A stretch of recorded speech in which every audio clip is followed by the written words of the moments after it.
Hi everyone, welcome back to my YouTube channel. My name is Katie. I am a twin mom to Brooks and Oscar Bunton. If you are new here, I have been sharing my journey on TikTok and Instagram since I was pregnant, and it's been an amazing experience. I have truly connected with millions of moms all across the globe. Out of all of the things I get asked and all of the DMs I get, the thing that people want to know from me the most is how did I get my twins to sleep through the night? So this is the episode I've been working on. I've been working on it for a few weeks now, and I am finally ready to break it all down for you guys and give you all of the information I have to try to help you and your little ones get some more sleep. I just want to point out this is all free for you here in the YouTube video. If you want to take notes, that's amazing. If not, I do have all of this information in a very digestible and easy way so that you can follow the guides step by step with the PDF. I want to clarify something straight off the bat. My twins are amazing sleepers and have amazing sleep habits, and none of that is luck. I absolutely cannot stand when people say to me, "You're so lucky." This is not luck, my friend. This is commitment, sacrifice, design, operation, execution. It is consistency. It is literally anything other than luck. But the only way that this would have anything to do with luck is that neither of my children have like a pre-existing health condition that would get in the way of sleep. So if you want to say I'm lucky because of that, then okay. But everything else is by design and commitment and sacrifice. My husband and I have been so committed to their sleeping habits, creating structure for them. If you just feel like you're just unlucky, I'm telling you right now, you've already given up. It's not about luck, and that you can do this too. This isn't meant to be a self-help guru chat, but anyways, you get the point. Another thing I want to chat about quickly is that, of course, sleep training is a touchy and sometimes controversial subject. I made it my mission that my other channels, as well as this one, will be a safe, open space for people to have these conversations. And I think it's really important that we do share the solutions that we used to try to get our babies to have better sleeping patterns, because I don't think we should force parents to struggle through sleep deprivation and shame them for wanting to find a solution to it. I almost feel like I have to take the charge on this because as someone who had newborn twins, I think people look at me and say, you know what, you do what you got to do. We're not going to judge you. Whereas if a singleton mom was to talk about something like sleep training, I feel like she would get a lot more hate and a lot more shame online, people in her real life, maybe a mother-in-law, who knows. And the absolute last thing you need as a sleep-deprived parent is to have unsolicited advice, opinions, judgment, and shame from the people around you. So I am here to tell you that if you're looking for a solution for your baby to sleep longer, there are only positive things that can come out of that. You definitely do not have to be ashamed. Having broken sleep long-term and long-term sleep deprivation has absolutely horrific effects on your mental health, your emotional state, and your physical health. As someone who's in charge of caring for small humans, you kind of want those things to be at a pretty good level. You need to have enough in your cup so that you have some to give to these small humans that need you. We are one. Us and our babies are one. If we are struggling, they will struggle. If there's anything that we can do to get ourselves in a healthier space, healthier mindset, healthier emotional state, that's only going to be good for our babies. Sleep deprivation got so bad for us at one point that I genuinely didn't know if I was gonna have to check myself in somewhere. I was having breakdown after breakdown, panic attacks, anxiety, rage. Like, it was so bad. I knew we needed a solution, and I did all of the research. I tried tons of different things, and because I am a twin mom, I was afforded the luxury to do that without a lot of people judging me because they could see how hard it was. There was nights where we were doing 16 wakings between the two babies. I think for 7 weeks straight, I didn't sleep longer than a 40-minute interval. Doing that long term is going to destroy you.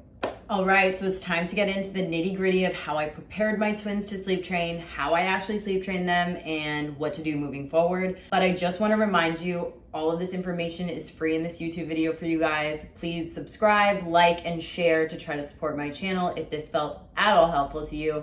And if you really are serious about sleep training or starting to implement good sleeping habits, even from newborn up, I highly recommend just purchasing my sleep guide. It's called How I Gently Sleep Trained by a Twin Mom, and it's gonna be available for you guys at the link for a very small fee. I've been working on it for weeks. I've put a lot of heart and soul into this, and I really think it's gonna help a lot of people. So I appreciate your support, and I appreciate you guys trusting me with this. As someone who was truly desperate to find sleep solutions with 2 babies going through a 4-month sleep regression, I did tons and tons of research. My husband and I tried tons of different things, and I feel like we came up with this an absolutely unbelievable formula, and I try to share it with as many of my friends, family, people I meet online as possible. One thing we did notice when we were looking at sleep resources and sleep training guides was they were leaving out a really key part to this journey, and that was the preparation stage before actually sleep training. I'll tell you how we figured out this whole formula that's in my PDF at the link.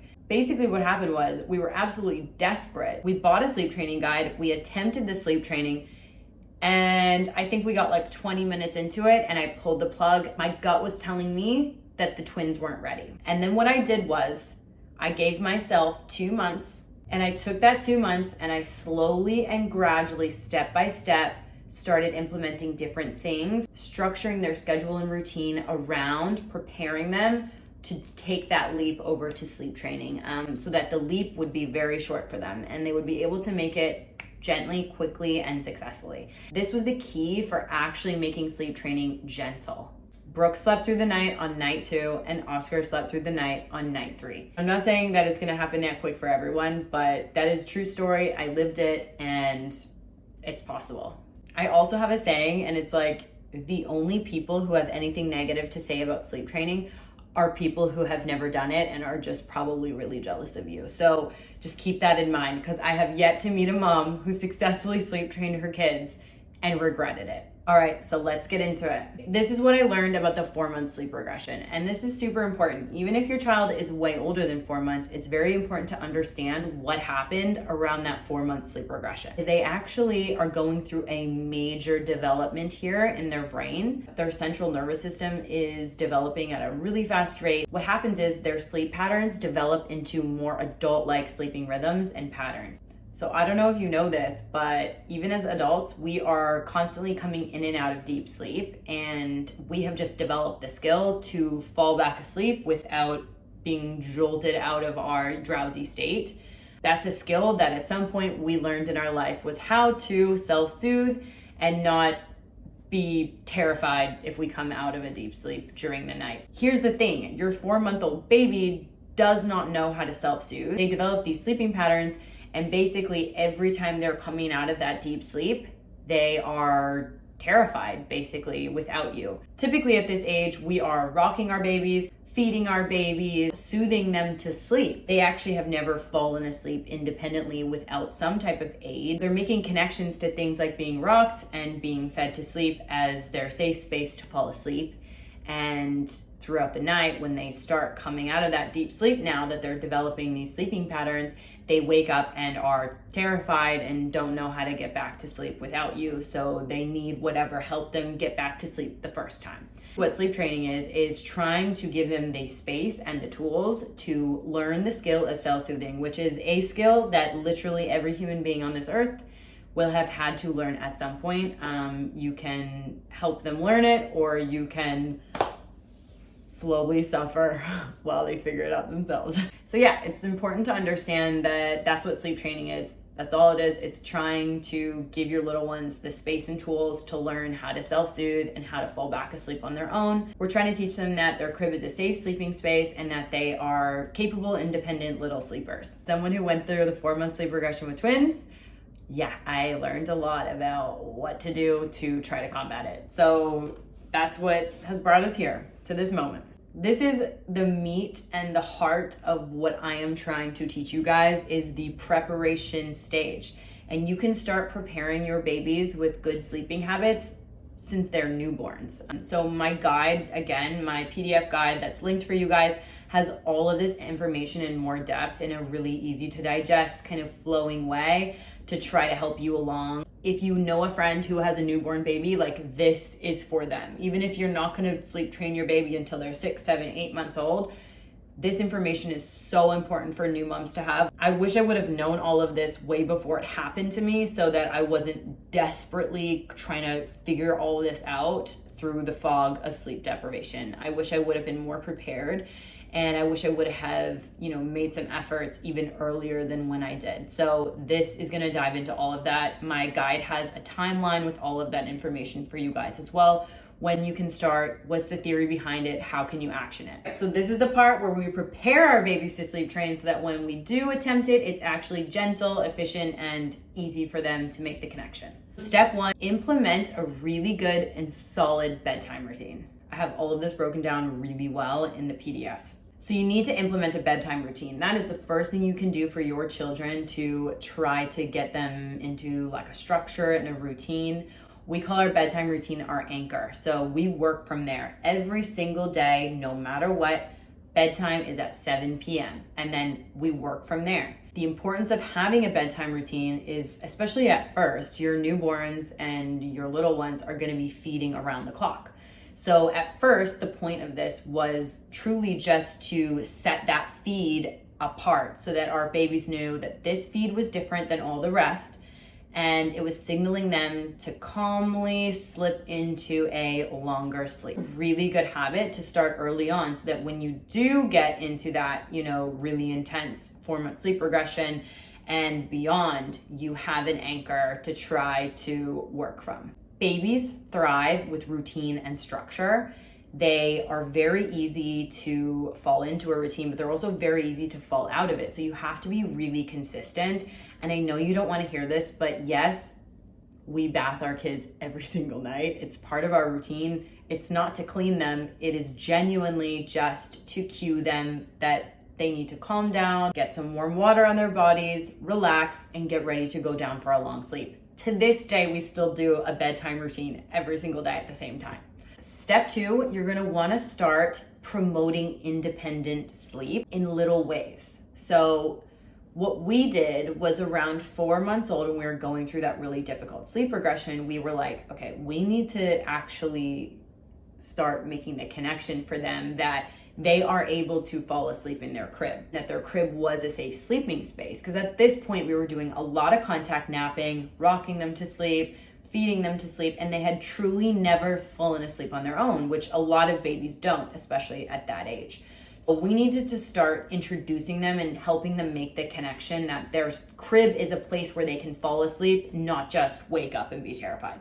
So we started small. We started with 1 nap a day, and we started getting them a little bit drowsy after their feed before they napped, putting them down in the crib awake but drowsy, and still very much soothing them to sleep, but whilst laying in the crib. So we would, shake their bums like this, rock them back and forth, soothe them. Once they fell asleep, it was just for them knowing that they're making the connection, like, I'm laying down in the crib.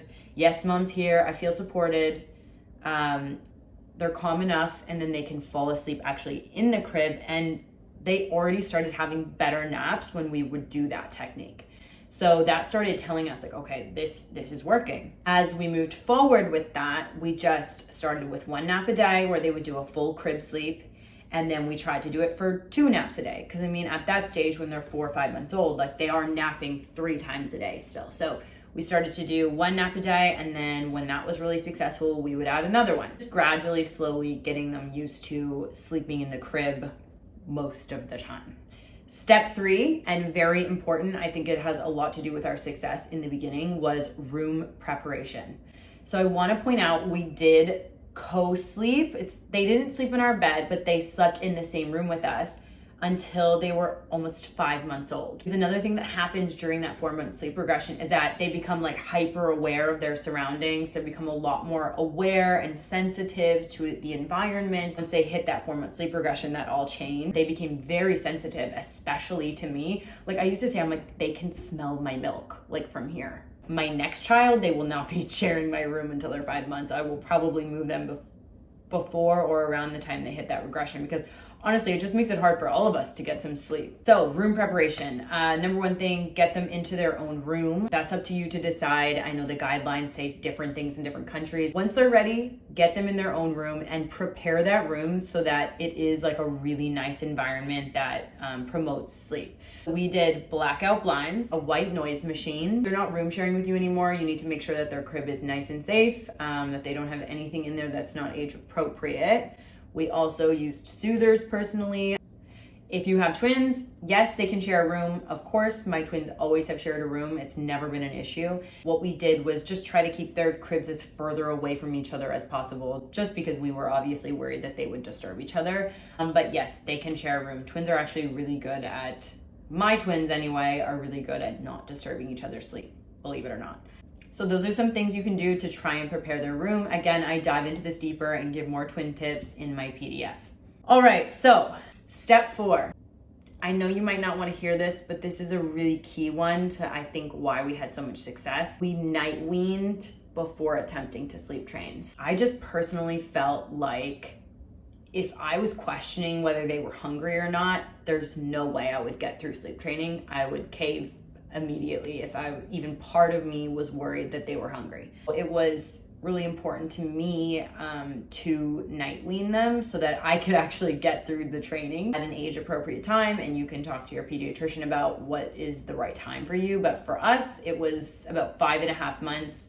Once we had started solids, it was a really good time, I felt, to try to get more calorie intake during the day and try to wean them from night feeds. So it's gonna be something that's pretty difficult for me to explain here, but I will give you the information that I can. Basically, what you need to do is figure out what their overall calorie intake is for the 24-hour period, and then you have to try to push all of those calories to be consumed during daytime hours.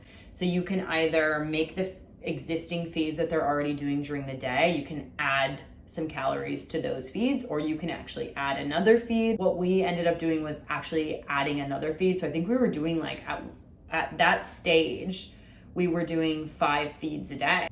I was feeding them 5 times a day. We also introduced solids, so oatmeal cereals and things like that, to try to give them some sustenance and make sure that they could get through the night and not need any calories during the night. So once we had gradually pushed all their calories to be consumed during the day, we started obviously taking away the calories that they were getting throughout the night. How we implemented that was by using the dream feeding technique. It's called dream feeding. You can look it up if you want to. I've also broken it down perfectly in my PDF, which you can access at this link. We were successfully able to wean them off night feeds. I think it took about 5 days. After they had successfully been weaned off the night feeding, we went a full 2 weeks with no night feeds at all before attempting to sleep train, because I just wanted to make sure for sure that they were not going to be hungry during the sleep training. Step 5 of preparation, and this is the last step. If you can get all of these steps done and you get to this point, then your baby is pretty much sleep trained, except for that one little component, and it will be so easy for them to click if they have all of these steps already successfully laid out for them. So this is the last step, and it was keeping your baby in the crib throughout the entire nighttime hours. Basically, the goal was our babies are staying in the crib from the hours of 7 p.m. until minimum 6 a.m. But you cannot take your baby out of that crib at all throughout the nighttime hours. You can still absolutely go in and soothe them throughout the night if they have wakings, but soothing them within the crib was the goal and the key to really, really making that connection for them that it's nighttime, and at night we are in our crib. And they already learned that their crib is a safe space, doing the nap time technique where you get them to fall asleep in their crib. So they already know their crib is a safe sleep space now. They just need to understand that at night we're in our crib and we don't get out. So let's put what we've accomplished into a nutshell here. We have a bedtime routine that will cue them that it's time to get sleepy and we're going down for a longer sleep. Then we introduce them to the idea that their crib is actually a really safe space for them to fall asleep in. Then we prepared their room to make it a really, really good space and environment to be conducive for good, long, deep sleep.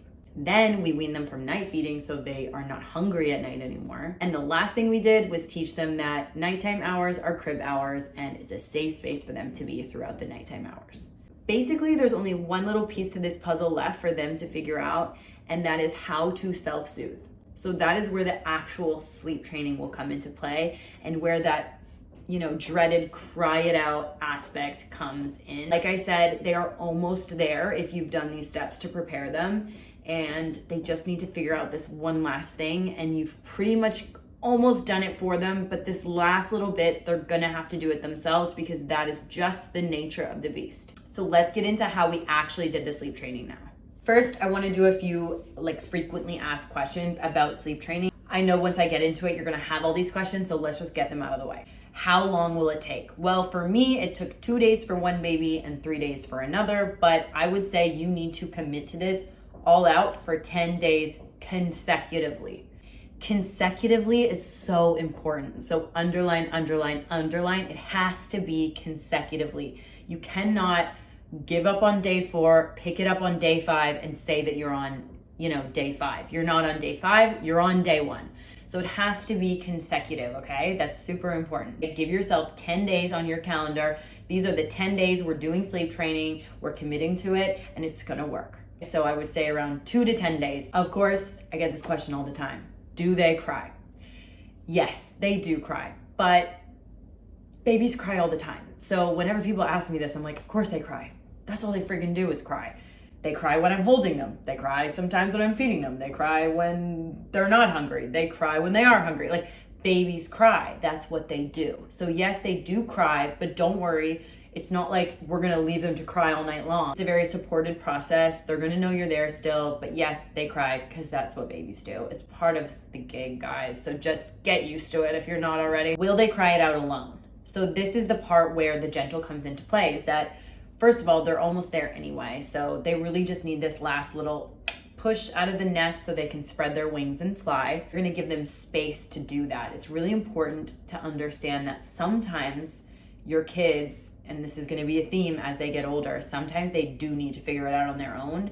And it's hard for us as parents to step back and let them figure things out and watch them have any type of struggle or any type of, pushback or pain in life.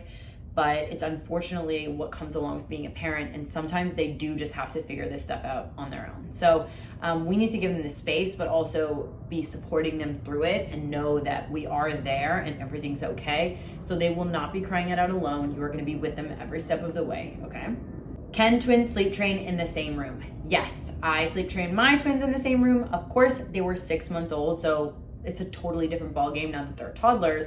But at that stage, I'm not even kidding you, even through the short cry it out bouts, they never woke each other, not once. And actually, even during the 4-month sleep regression, when they were literally sharing a thing, they never woke each other. So my twins never disturb each other. But if they're toddlers, it's a whole different ballgame. Now they're very much more sensitive to each other's wakings. And even then, they still kind of don't care and they go back to sleep. But yes, you can sleep train them in the same room. And I have more tips and kind of info on that in the PDF. What if they're teething? Okay, this is a really good one because I was very stressed out about this. I did it around 6 months, which is when they usually start to get teeth. So I was really, really worried about this. I'm not gonna give you advice on what to do, but I can tell you what I did. First 2 nights of sleep training, we actually gave them an appropriate dose of infant Tylenol, just to to be honest, to give us peace of mind that they weren't feeling any pain. Don't want to be worried that they're in pain. So I totally understand where you're coming from. You can decide what's best for you. That is just what we chose to do. But now this is the formula of how you're going to sleep train your baby. So I've put together this little thing. It's called the 4-8-12-minute rule. Basically what's going to happen is you are going to do all of the things we've been doing, our step-by-step guide. You're going to do your bedtime routine at the same time you've been doing it now for weeks and weeks, maybe months and months and months. You're going to do that bedtime routine that gets them nice and sleepy and drowsy and calm. You are going to now do your last feed of the day, your bedtime feed, and you are going to get them drowsy, but make sure they are still awake when you put them down to bed at their appropriate bedtime that you've chosen. Again, we chose 7 p.m. Try to pick something that's between 7 and 8. We're gonna get those babies nice and calm, drowsy, but still awake, and you are gonna put them down in their cribs, still awake. Very important. Now, if we're dealing with an unsleep trained baby, what are they gonna probably do? They're probably gonna start crying because they don't know how to fall asleep on their own yet. So what you're gonna do is you're gonna leave the room, you're gonna close that door, after saying you love them, giving them, all the cuddles and saying good night, you're gonna close that door and you are gonna start the timer on your phone. And by 4, 8, 12-minute check-ins, I'm basically giving you the intervals on when you go in and support them and check in with them, give them the support that they need, and then leave again. Put them down in their crib awake, leave the room, close the door, you have their noise machine on, their blackout blinds, the room's a vibe, the humidifier's on, all is good in the environment, you close the door, and they're gonna cry for you. You're gonna put on your timer, and you are gonna wait until it says 4 minutes on the dot. Once it says 4 minutes, if they're still crying, you're gonna go in and check in with them. When you check in, you want it to be as quick as possible. You literally 20 seconds max, okay? 10 to 20 seconds. You wanna walk in, you want to reposition them in their bed into their comfy position. My Bubbas both love their tummy, so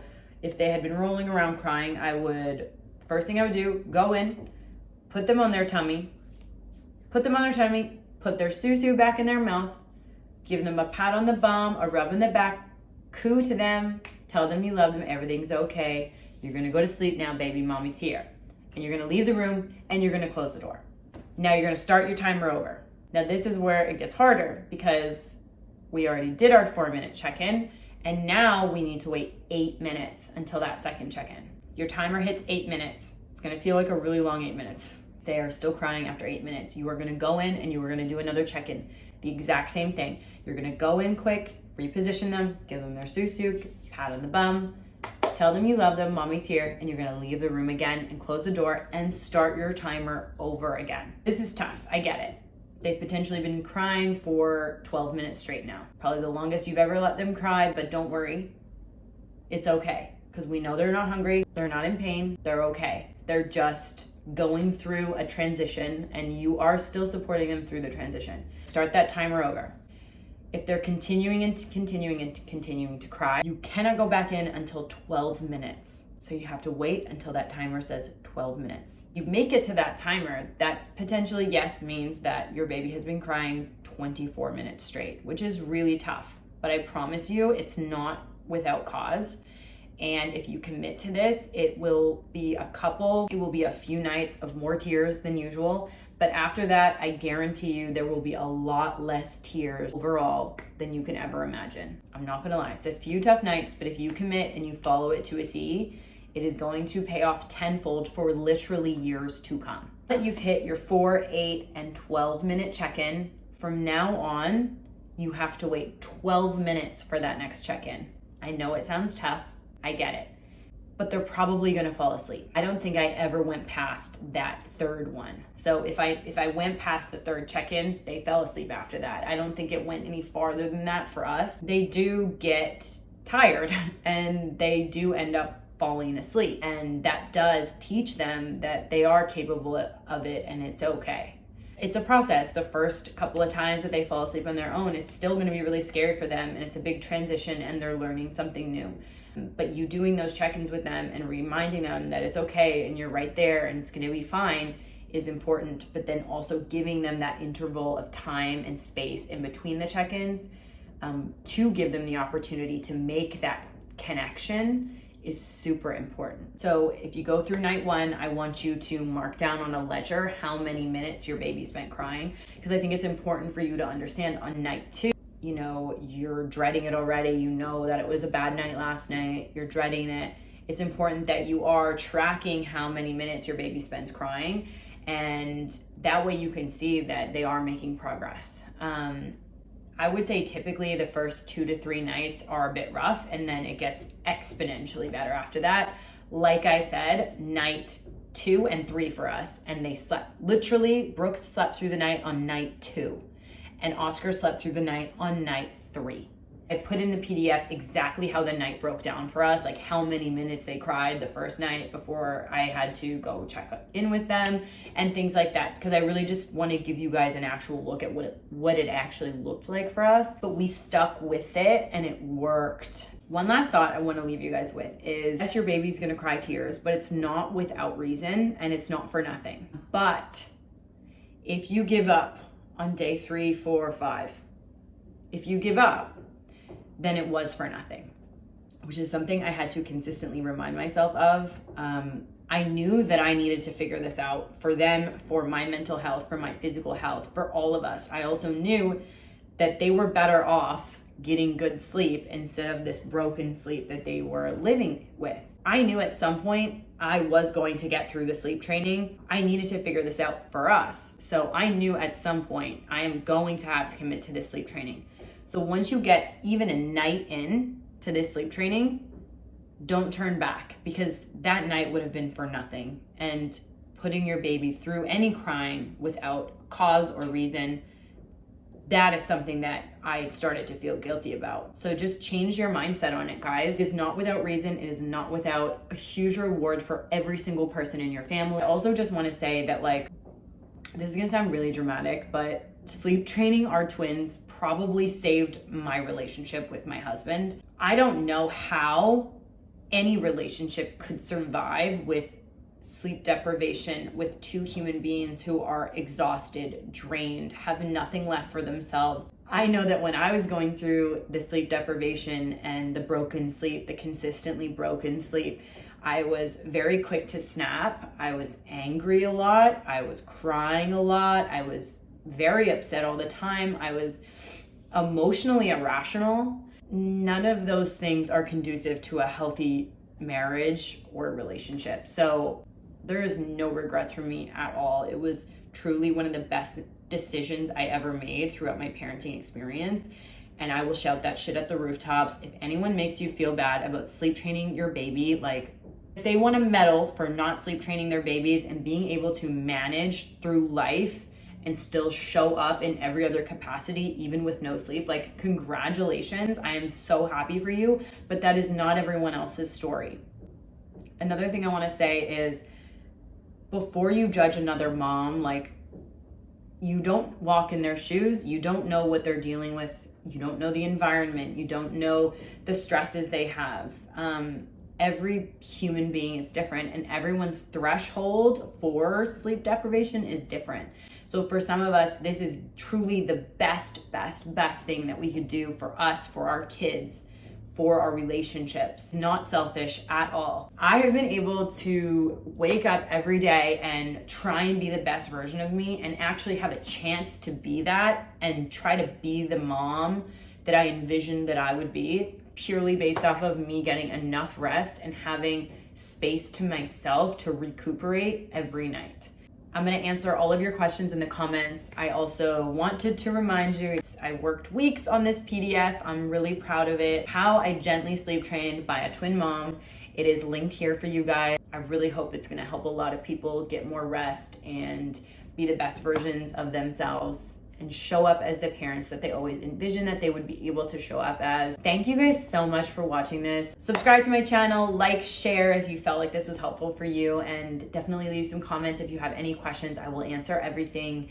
And yeah, I really genuinely am so excited to help anyone get more sleep. You can check out more content on my YouTube channel. I'm going to be putting out lots of great stuff, trying to be as helpful as I can for you guys. I appreciate every single one of you, and I look forward to connecting with all of you.